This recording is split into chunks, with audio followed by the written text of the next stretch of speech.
Hey, Mitch here. From time to time, I take a look at other people's self-defense videos, and today I took a look at one by a pretty prominent self-defense guy.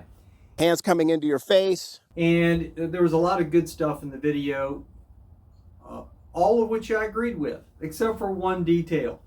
And it's a pretty important detail, and that is how to deliver a palm strike. I'm looking to start causing distraction, again, to get something in their face. When a hand's coming into your face. Now, you might ask, why is this rag on my heavy bag? I have a rag on every heavy bag. If you can't see, they all have a rag, and the rag is there to simulate hair or to simulate a jacket or a hoodie or what have you. But let's just spin it so that this is out of the way. You'll notice in the video that he is throwing his palm strike vertically, like this. And you will notice that the hand is open.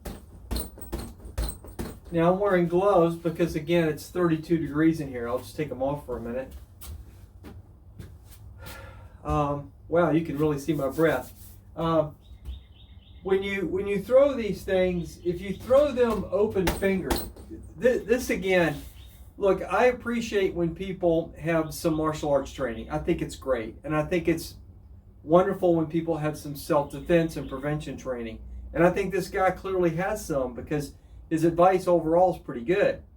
The problem when you haven't actually fought, okay, when you haven't actually hit things or hit people with a modicum of force, you don't realize what's going to happen.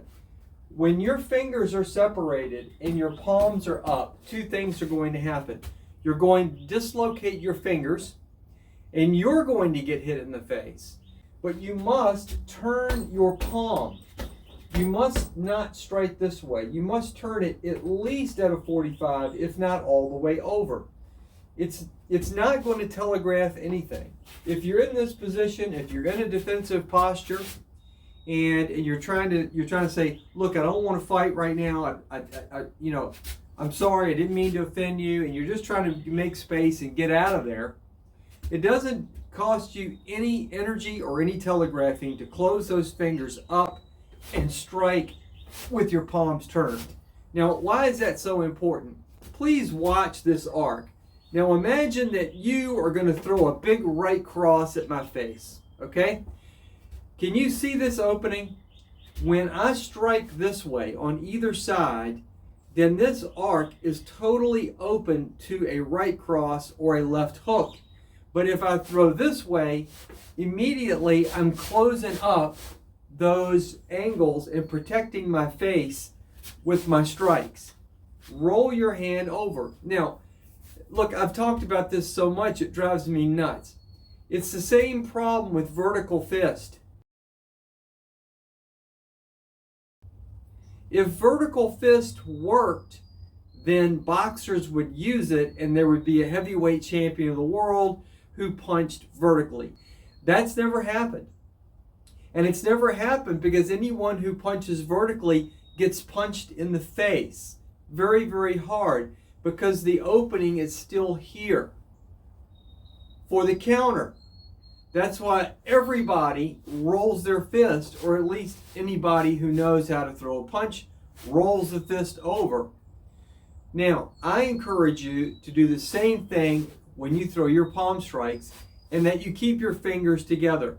I also, if you'll notice, curve mine a little bit. It just takes a lot of energy to keep a perfectly, gosh, that's a hard stretch, especially when you get to be my age.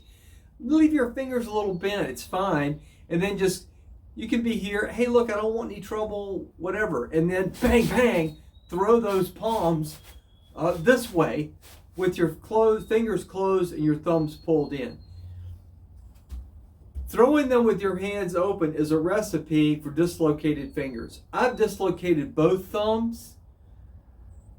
It doesn't feel good. I've dislocated, and if you'll notice the condition and the shape of my fingers have been messed up so many times. Hard lessons learned. Keep your fingers together and throw those palms this way, not this way. Now, hang up the phone and go train. Thanks for watching. Take care, and God bless.